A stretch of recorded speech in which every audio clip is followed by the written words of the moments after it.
Hadis yang ke-114. Tak banyak dah nak habis dah dia. Hadis 114.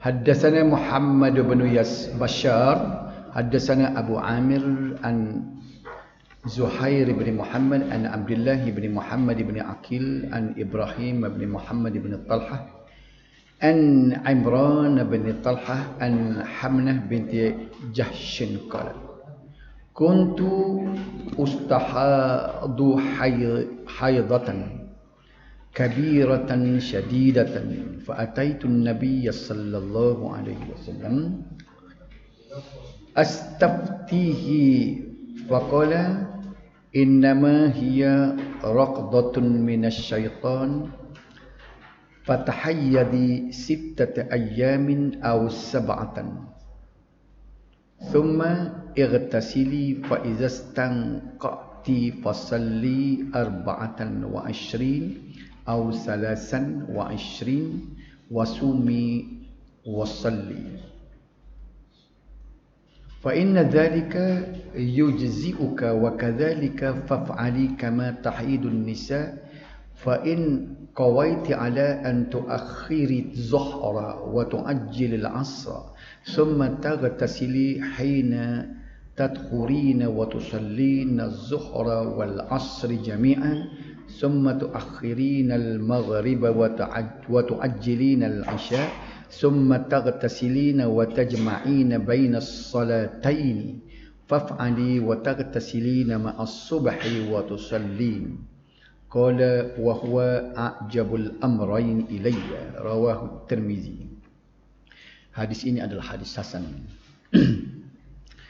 Telah berbicara kepada kami oleh Muhammad ibn Bashar, telah berbicara kepada kami oleh Abu Amir daripada Zuhair ibn Muhammad, daripada Abdullah ibn Muhammad ibn Aqil, daripada Ibrahim ibn Muhammad ibn Talhah, daripada Imran bin Talhah, daripada Hamnah binti Jahsh.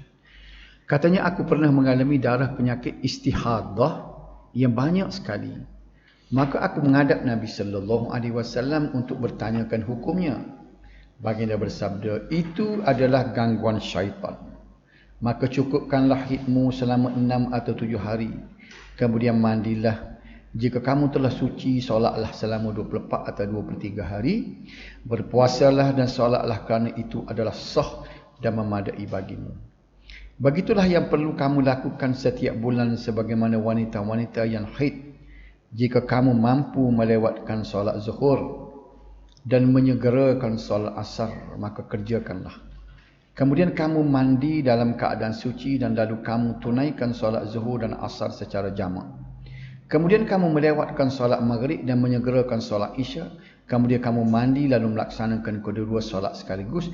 Kemudian kamu mandi untuk solat subuh dan solatlah. Baginda bersabda lagi, inilah 2 perkara yang menarik bagiku.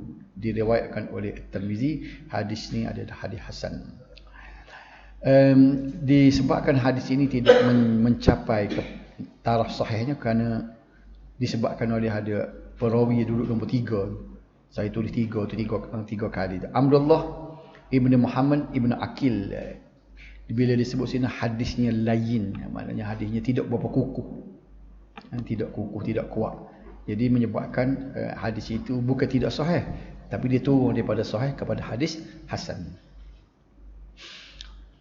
Perkataan yang ada ataupun ungkapan kosakata daripada hadis tadi ialah innama hiya raqdatun minasyaitan. Sesungguhnya ia adalah gangguan dan bisikan syaitan, iaitu syaitan berusaha menimbulkan keraguan dalam urusan agama, khususnya dalam ibadat, sehingga menjadikannya keliru atau terlupa pada perkara kebiasaannya.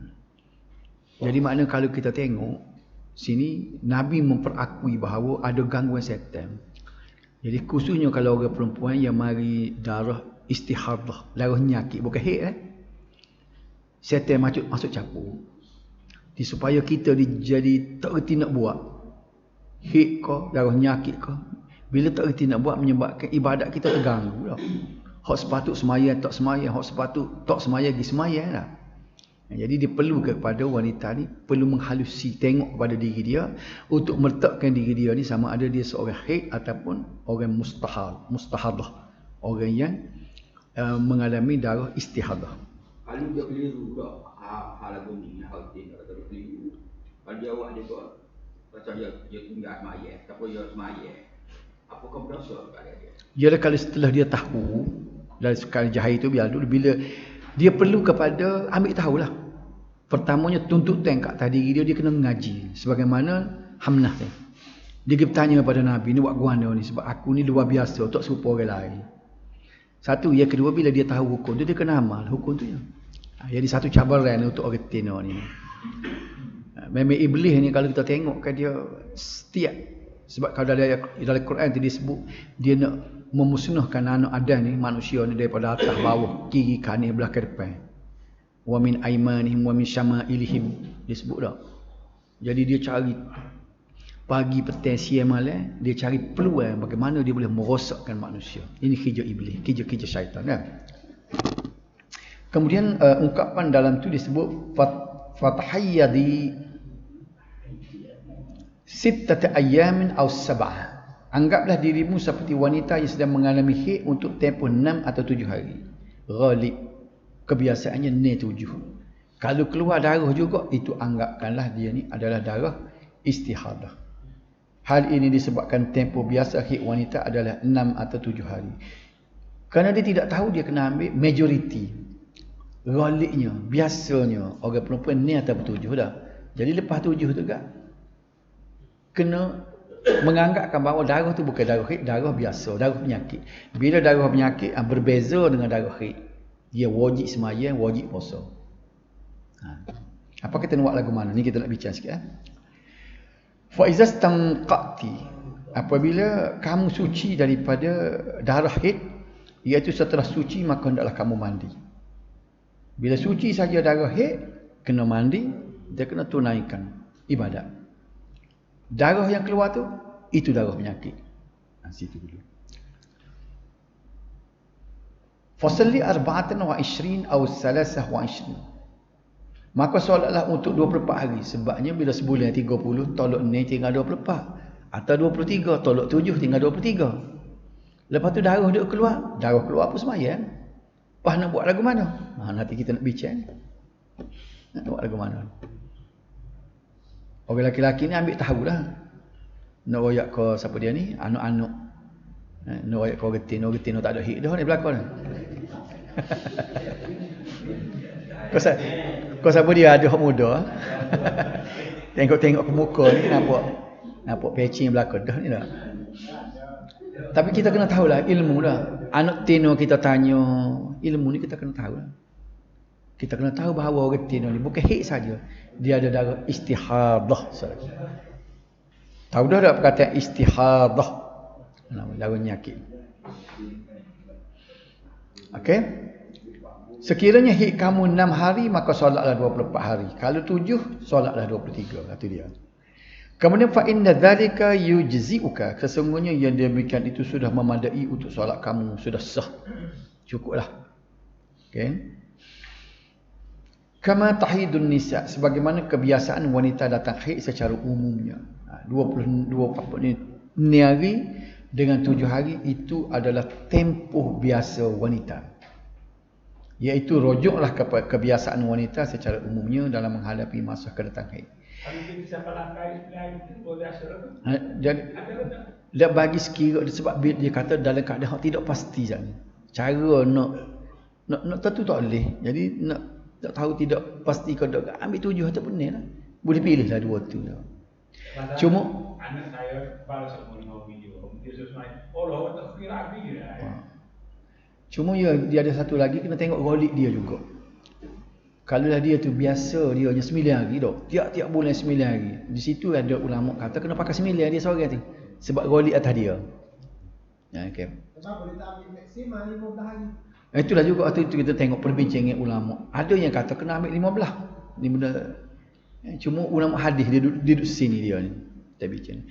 Benda memang dalam kitab fiqh dia kata kena ambil 15. Saya lebih setuju ambil 15 sebenarnya. Sebenarnya orang perempuan yang kena istihadah ni ramai ke lagu ni? Tak ramai dah. Tu kita bimbing bila tak ramai tu tak tahulah mana hukum dah. Bila tak ramai orang kena penyakit. Fa in qawit, sekiranya kamu mampu, iaitu sekiranya kamu mampu menangguhkan solat zuhur hingga akhir waktu dan menyegerakan solat asar pada awal waktu. Ni ada hukum jamak ni pula, nak bincang hukum jamak. An tuakhiriz zuhra, melewatkan atau menangguhkan solat zuhur hingga akhir waktu. Wa tuajjilil asra, menyegerakan solat asar pada awal waktu. Bahwa a'jabul amrayn ilayya, ia adalah antara dua perkara yang paling menarik bagiku. Jadi mana Nabi kata ni benda penting bagi dia ni. Seolah macam dia dapat maklumat baru. Dua perkara yang dimaksudkan ialah pertama, mandi setelah suci daripada haid dan berwudu setiap kali hendak solat dalam keadaan mustahadah. Pelik ni benda ni tak? Mandi setelah suci daripada haid, lepas tu berwuduk setiap kali hendak solat dalam keadaan mustahadah, kena darah penyakit. Yang kedua, mandi setiap kali hendak solat setelah suci daripada haid. Maksud yang paling menarik antara dua perkara tersebut ialah mandi setiap kali hendak solat setelah suci daripada haid. Darah istihadah tapi mandi juga. Tetapi oleh sebab ia menimbulkan kesulitan, maka dianjurkan menjamukkan solat zuhur dan asar, maghrib dan isya dan seterusnya solat subuh. Boleh jamuk. Sebab kita kena ingat sini, dua benda berbeza dah. Qasar, kita dah bincang dulu dah. Qasar dengan jamuk dua jenis rukhsah yang berbeza. Rukhsah ni kira gini. Sembahyang qasar khusus untuk musafir. Sembahyang jamuk bukan untuk musafir, untuk keadaan kepayahan, susah. Ramai orang yang keliru bila orang tu mengalami susah nak sembahyang, kita kata jamak boleh, dia kata tak boleh, jamak untuk orang musafir je. Tak betul, jamak untuk kepayahan kan, keadaan kita berlakunya keadaan darurah. Betul tak? Okey. Ada pun qasar untuk musafir. Kepayahan tak boleh qasar. Katakan orang macam orang sakit, dia sekali nak bangun pun payah. Dia boleh bangun, kita suruh dia bangun 3 kali sehari. Bangun untuk maghrib dengan isya, bangun untuk zuhur dengan asar, bangun untuk subuh. Tapi bila dia semaya jamak tu tak boleh qasar, tu kena pak. Qasar bila boleh? Musafir. Musafir ni sebenarnya bukan jamak. Musafir bukan jamak, qasar saja. Siapa zuhur, maya zuhur 2 rakaat. Siapa asar, asar pun 2 rakaat. Baik, apa dia boleh jamak juga? Kerana kepayahan pula. Jadi orang musafir dia ada dua. Kerana musafir dia boleh qasar, kerana dia kepayahan dia ni dia boleh jamak. Nampak situ beza tak? Jadi timbullah kalau sekiranya doktor bedah misalnya. Dia benar dia mengalami kepayahan benda tu. Payah dia nak buat. Bila benda tu dia benar, syarak membenarkan. Tu semua apa ni, mufti apa di setiap negeri pun ada keluar ada fatwa tu, boleh doktor bedah untuk menjamak. Sebab dia kadang-kadang dia operate 9 jam tau. Time dia tak boleh pilih time. Bukan masuk orang tu lagu mana. Tiba-tiba orang mari suruh dia mari operate, doktor rakyat dia pukul 12 masuk operate. Zuhur tak boleh semaya dah. Dah. Bila dia masuk, dia tak ada nak semaya zuhur, nanti lepas asar kan. Pukul ni dia sudah, baru dah dia jamak zuhur dengan asar. Nampak tak? Jadi orang tanya pula, apa nak jamak tidak musafir? Dia buat mari pula cerita musafir. Kita kena faham, musafir untuk qasar, jamak untuk benda-benda darurah sebab tadi. Okey, nampak situ beza tak? Jadi jamak ini juga diberikan kepada wanita mustahadah. Dia tu berdarah seumur. Boleh jamak lah. Okay. Ulama berbeza pendapat tentang kata-kata ini. Ada yang mengatakan ia adalah kata-kata Rasulullah sallallahu alaihi wasallam, dan tidak kurang juga yang mengatakan bahawa ia kata-kata Hamnah binti Jahshin. Hadis ini menjelaskan bahawa istihadah merupakan gangguan syaitan ke atas golongan wanita agar tidak melakukan ibadat. Dia kalau boleh, iblis syaitan ni dia tak sibuk buat ibadat, payah pakai kadok lah dah. Dia nak situ, dia berjaya dah dia. Berjaya dia. Sebagaimana yang jelas di dalam hadis bahawa syaitan akan masuk ke dalam tubuh anak Adam melalui darah bertujuan menimbulkan keraguan seterusnya merosakkan ibadat. Memang iblis ni ada seumur dia masuk ke darah kita. Dia duduk bersarang di tubuh kita. Jadi kalau orang Tok Bomo kata jin masuk dalam tubuh tu, tersedut dia Tok Bomo sendiri pada jin masuk dalam tubuh. Sebab dia memang dia masuk, ingat tak? Kita Bomo dia kata, berapa je tak sedap duduk dia kata waktu jin duduk dalam tubuh dia kata. Kita kata Tok Bomo masuk jin juga. Sebab dalam hadis Nabi semua kita ni dimasuki. Setan apa ni Tuhan beri permit ke dia. Dia boleh masuk. Oh, kita berasa dia boleh masuk dalam darah kita. Yajri majrad dam dia kata. Dalam hadis tersebut dia kata setan duk mengalir dalam darah kita.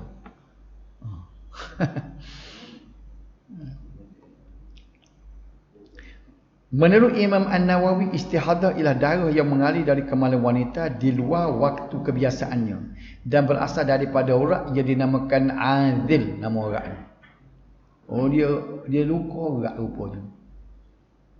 Ahli perubatan moden pula mengaitkan dengan masalah ketumbuhan pada pangkal rahim wanita serta penggunaan pelbagai jenis ubatan yang boleh menyebabkan penyakit di sekitar kemaluan. Ada pula doktor mengesahkan bahawa hasil daripada obat yang tidak sesuai, duk makan obat rutin boleh menyebabkan penyakit istihadah. Itu mengikut perubatan ni. Melalui hadis ini juga Nabi sallallahu alaihi wasallam memberikan panduan kepada kaum wanita yang tidak mampu untuk membezakan antara darah haid dan istihadah sebagaimana menimpa Hamnah binti Jahsy, iaitu dengan mencukupkan bilangan hari dari mula datangnya haid selama 6 atau 7 hari. Okey, anggapkan 6 atau 7 hari itu haid. Hal ini disebabkan ia merupakan kebiasaan umum bagi seseorang wanita mengalami haid dalam setiap bulan atau setiap 30 hari menurut kiraan qamariyah. Biasa. Hak 15 hari tu nanti kita bincang semula pula lah. Ni kita kira hak berdasar pada hadis ni. Selepas itu wanita tersebut wajib mandi menyucikan dirinya daripada hadasan. Bila dia tengok ni hari, 7 hari lah maksimum. Okey, tubik lagi. Ni darah lain dah ni. Maka apa yang perlu buat? Dia kena mandi dah tu. Keadaan selepas itu adalah suci dan darah yang keluar kemudiannya dianggap sebagai darah istihadah. Ingat tak? Lepas pada hari yang ke-7 tu, ambil 7 lah Senin dah. Lepas pada 7 hari yang ke-8 itu anggapkan dia adalah darah istihadah. Keadaan ini membolehkan melaksanakan solat dan ibadat yang lain sebagaimana sebelum mengalami tempoh haid selama 23 hari dalam setiap bulan. Tolak 7 tinggallah 23. Lepas tu nak sembahyang lagu mana? Titik. Itu tak apa. Bila dia pakar tuala dia tu, kalau titik dalam tuala tu, itu dimaafkan. Sembahyang tikut. Itulah sebabnya dia kena ambil wudu setiap kali nak sembahyang. Walaupun tak ada sebab lain. Aku tak sentuh dengan siapa, tak ada keluar, begok kecil dok angin tak keluar dah. Tak payah ambil air sembahyang. Saat ni maghrib kita ambil sembahyang dah. Isya nak ambil pun tak boleh orang lagu dia ni. Kena buka tuala dua dia tu, guna tuala lain untuk sembahyang. Buang dulu hak tu. Lepas tu titik lepas pakar, tak apa. Dikira dimaafkan. Boleh kiaskan sama dengan orang laki-laki yang dia panggil sulusul baul, kecing besar orang panggil tak. Titik semua. Ada tak? Dia putus kalau kita kata sepepahit kita beli kedah getah. Kan kita tutup udah titik lagi tak. Orang jatuh ada lagi tu. Dia panggil sulusul baul. Pas lagu mana dia nak sembahyang? Jawab ianya supaya perempuan istihadah. Iaitu masa dekat nak sembahyang dia kena ambil sembahyang masuk waktu dah. Orang bang Allahu Akbar. Dia pun dia pergi di bilik air, dia basuh titik terakhir itu dia basuh. Dia pun balut. Supaya orang baru sunat pula dia. Lepas balut dia tu, dia pun ambil wudu. Ketika ambil wudu tu titik pula itu dibiarkan tak apa. Tapi pastikan bahawa titik itu jangan sampai keluarlah, kena cari jenis plastik harga apa dah. Balut dengan tuala, salut dengan plastik tuala pula. Kena kerja sikit dah kena nyakit pasal dia nak mana susah sikit kita kena sakit kan. Jadi dibenarkan untuk kita semayanya semaya qabliyah Dua tu kau boleh dengan ba'diyah, lepas tu semaya fardu. Tak boleh lah untuk hak lain. Boleh semaya remeh. Oh, tak ada masalah. Okey. Kias lah. Kias mana? Salin nama Kias lah. Tapi sebenarnya benda yang sama tapi tidak kias juga sebab ni benda berlaku zaman Nabi juga. Benda ni berlaku zaman Nabi. Baik. Jadi bila masuk Isra sekarang, dia tak habis lagi. Wuduk dia tak habis lagi dah. Dia nak semaya Isra tak boleh lah ni. Dia kena buka semula, ambil semaya semula, buat lagu tu pula. Susahlah sikit. Susah sebab sakit. Tu ujian Tuhan dah tu dah. Lepas tu pahala tentulah Tuhan akui pahala lebih tu. Kerana susah payah kita. Kena ingat wanita istihadah ataupun orang lelaki yang kena penyakit kecing dia tak puas tak berhenti tu kan. Tuhan akan bagi, Tuhan tidak akan innallaha la yudhi'u ajral muhsinin. Tuhan tidak sia-sia. Susah lelah kita. Apa ingat kembali pahala. Okay. Ini menunjukkan bahawa mandi untuk setiap waktu solat bagi setiap wanita mustahadah adalah sunat.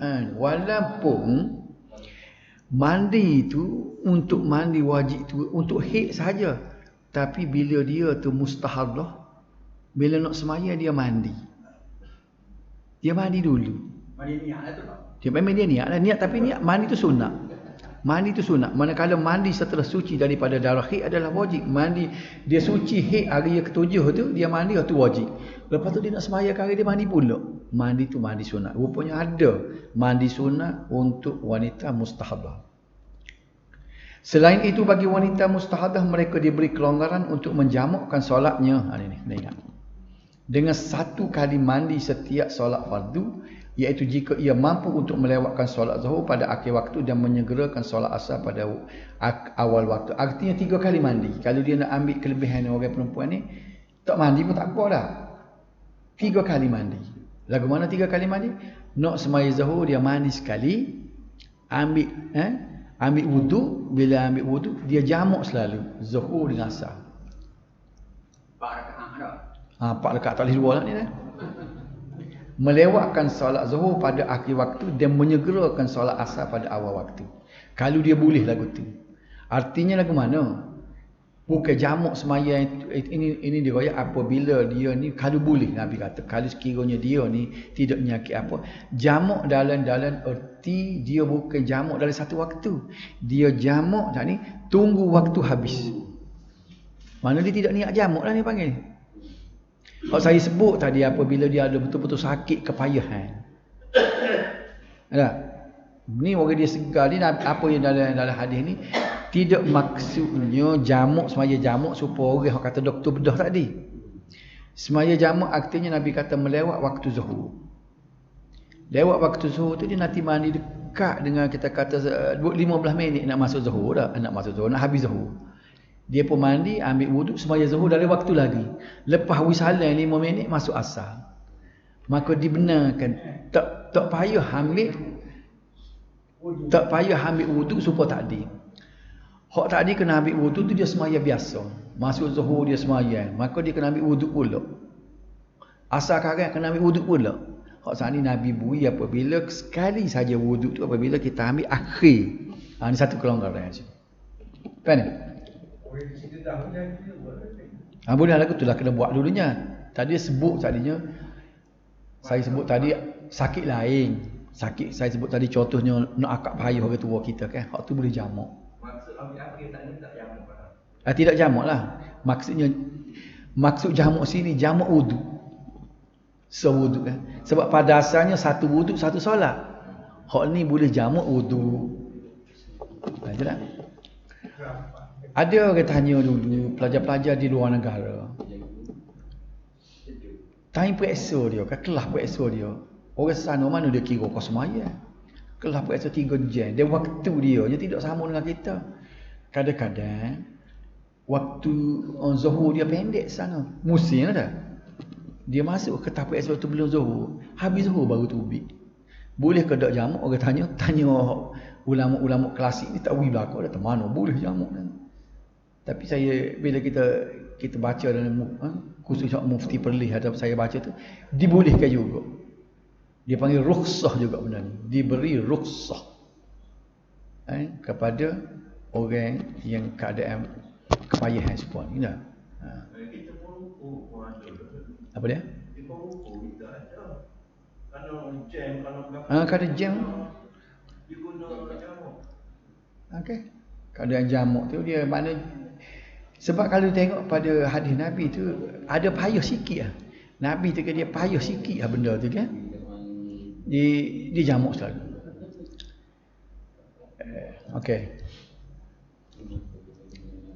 Begitu juga dengan solat maghrib dan isya, manakala mandi sunatnya adalah untuk solat subuh. Selagi ada untuk solat subuh. Jadi apa yang kita boleh daripada hadis tadi, istihadah merupakan salah satu gangguan syaitan terhadap anak Adam dalam melakukan amal ibadat. Tempoh haid yang biasa bagi kebanyakan wanita adalah 6 atau 7 hari dalam setiap bulan dan diwajibkan mandi setelah suci daripada darah haid. Haram melakukan solat dan ibadat lain yang mensyaratkan bersuci bagi wanita yang mengalami haid. Ada lagi dia syarat kena ada wudu untuk kita ibadat lain mensyaratkan bersuci bagi wanita yang mengalami haid. Baca Quran tak boleh berhadap sal, tawaf. Diharuskan bagi wanita mustahadah melakukan semua bentuk ibadat. Ibadat lain bolehlah berzikir apa semua.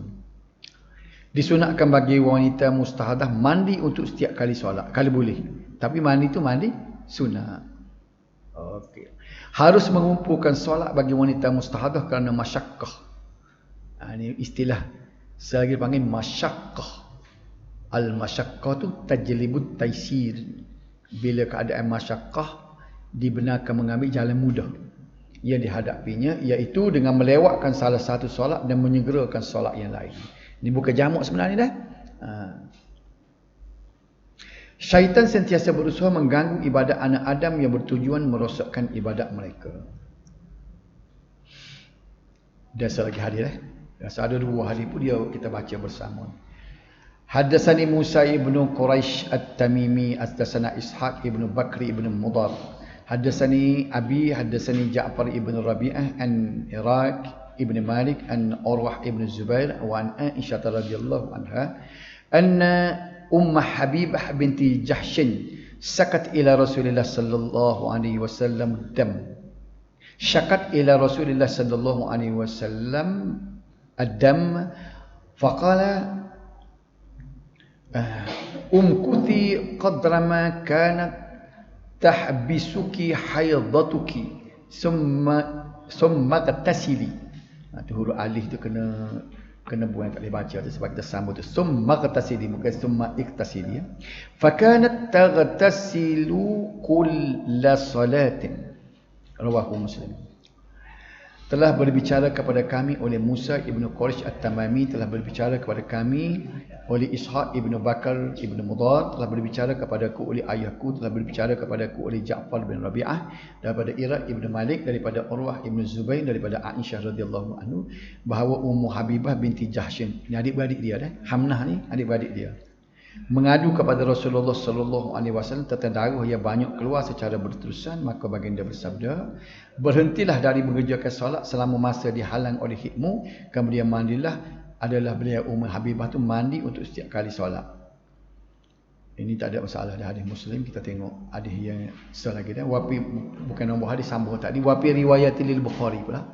Haddatsana Muhammad huwa ibnu Salam qala haddatsana Abu Muawiyah haddatsana Hisham ibnu Murwah an abihi an Aisyah an Rasulullah sallallahu alaihi wasallam wa tawadda'i li kulli salatin. Dalam satu riwayat Al-Bukhari telah berbicara kepada kami oleh Muhammad, dia ialah Ibnu Salam, katanya telah berbicara kepada kami oleh Abu Muawiyah, telah berbicara kepada kami oleh Hisham ibnu Murwah daripada ayahnya, daripada Aisyah, daripada Rasulullah sallallahu alaihi wasallam bersabda, dan berwuduklah untuk setiap kali solat. Lebih kurang tadi juga perbincangan kita sini. Perkataannya Habibah binti Jahshin. Habibah binti Jahshin adalah isteri kepada Abdurrahman bin Auf. Bini orang kaya dia. Syakat, beliau mengadu tentang sesuatu yang membuat tidak selesa. Adam tentang darah, iaitu darah yang sering keluar dari kemaluannya secara berterusan.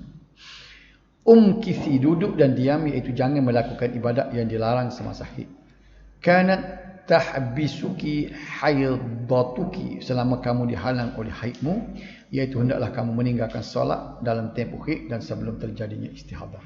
Summa tasili, kemudian hendaklah kamu mandi, iaitu mandi wajib daripada haid setelah habis tempoh haid. Fakanat taghtasilu kulla salatin, adalah sebelum itu beliau mandi setiap kali hendak solat berdasarkan ijtihad beliau sendiri tanpa arahan atau perintah daripada Nabi sallallahu alaihi wasallam. Ini kita nak bincang. Hadis ini masih lagi menjelaskan tentang hukum berkaitan dengan haid dan darah istihadah. Melalui hadis ini Nabi sallallahu alaihi wasallam memerintahkan Ummu Habibah radhiyallahu anha. Ia mengadu kepadanya tentang darahnya yang keluar secara berterusan tanpa henti agar meninggalkan solat mengikut tempoh kebiasaan haidnya. Ini berbeza dengan arahan Nabi sallallahu alaihi wasallam kepada saudaranya Hamnah binti Jahshin agar dia meninggalkan solatnya selama 6 atau 7 hari. Hal ini disebabkan Ummu Habibah dikatakan mempunyai tempoh kebiasaan berbeza dengan Hamnah yang tidak mempunyai tempoh kebiasaan haidnya. Justru Nabi menetapkan bagi Hamnah tempoh haidnya yang biasa berlaku kepada kaum wanita yang 6 atau 7 hari. Setelah tempoh biasa haid tamat, maka baginda sallallahu alaihi wasallam memerintahkan Ummu Habibah mandi wajib setelah suci daripada darah haidnya, manakala perbuatannya mandi setiap kali hendak melakukan solat merupakan ijtihad beliau sendiri sebelum mengadu kepada Rasulullah sallallahu alaihi wasallam. Ya Rasulullah tadi disuruh mandi 3 kali, dia ni tiap-tiap kali je mandi. Imam An-Nawawi berkata, tidak diwajibkan ke atas perempuan mustahadah untuk mandi setiap kali solat sebagaimana tidak diwajibkan mandi pada waktu lain disebabkan istihadahnya. Diwajibkan mandi hanya selepas peralihan darah sahaja, iaitu daripada darah haid kepada darah istihadah. Kalau mandi juga tu mandi sunnah. Berkenaan hadis yang mewajibkan mandi ke atas wanita mustahadah setiap kali menunaikan solat, tidak terdapat satu pun hadis yang sahih. Tak ada tu. Di samping itu, hadis ini juga menunjukkan bahawa haram bagi kaum wanita yang mengalami haid daripada melakukan ibadat selama mana dia dalam keadaan haid sehingga dia suci dan dia mandi. Waktu kita tahu lah kalau ada benda-benda haram yang kita buat ketika haid. Selain itu, hadis ini juga menunjukkan harus bagi seorang berijtihad dalam persoalan agama sekiranya diyakini tiada nas. Nah, balik. Ini maknanya bila perlu berijtihad. Bila sebut berijtihad ni kan, ijtihad sebenarnya ijtihad hukum. Tapi dari segi istilah, kita boleh ijtihad tika mana? Tika kita keseorangan. Lagu mana kita nak ijtihad? Kita nak tahu kebelak misalnya. Tak ada gapo, tak ada kompah, tak ada gapo, duduk tempat negeri orang. Tanya. Tika tu wajib tak kita wajib sembahyang. Lepas kita nak sembahyang lagu mana? Nak tengok tari, bukan negeri kita, tari naik jatuh dah. Nak buat mana? Tika tu kita berijtihad. Ijtihad orang panggil tu. Makna kita kesuruhan kita cari pedoman gapo aku boleh ambil kebelak ni. Berasa lagu mana? Ambil beberapa berasa kok ni. Perbuatan kita memilih kiblat yang kita rasa tu ijtihad apa? Dengan pengetahuan yang kita ada, tak ijtihad, tak dapat hukum. Begitulah juga kalaulah kita terduduk di suatu negeri yang putus hubungan dengan orang, kita seorang je reti agama. Tiga tu ijtihad wajib atas kita. Ni orang panggil benda nisbi ijtihad. Tapi kalau ijtihad ia sesungguhnya sebagaimana yang digariskan oleh ulama, mesti mujtahid, ia cukup syarat. Tu. Jadi maknanya dia kata dari segi istilah ijtihad ni adalah harus. Tetapi jika terdapat nas atau dalil yang jelas, maka ketika itu tidak harus lagi berijtihad, sebaliknya berpandukan kepada nas. Ini kena ingatlah. Ulama berijtihad pun sesuatu yang tidak ada nas. Jadi kesimpulan yang kita boleh pada hadis tadi ialah haram melakukan ibadat bagi kaum wanita yang mengalami haid, wajib mandi ke atas wanita selepas suci daripada haid, tidak wajib mandi bagi wanita yang mustahadah. Sunat kan? Okey, dan wajib berwuduk bagi wanita mustahadah yang ingin menunaikan solat. Ini pada hukum asal kan? Wajib nak solat, bukan wajib bila dia tu berhadas. Dia duduk saja misalnya, saat ni baru ambil air sembahyang. Semaya, saat ni baru ambil semaya zuhur. Ni nak semaya asar. Pakai hari semaya tu dah. Tak boleh. Kecuali sepuh Nabi sebut tadi. Dia jamakkan dekat tadi dengan waktu. Diharuskan beristihad dalam Islam terhadap perkara yang tiada nas. Setakat tu rasa tak. Jadi kita sambung 7 hari bulan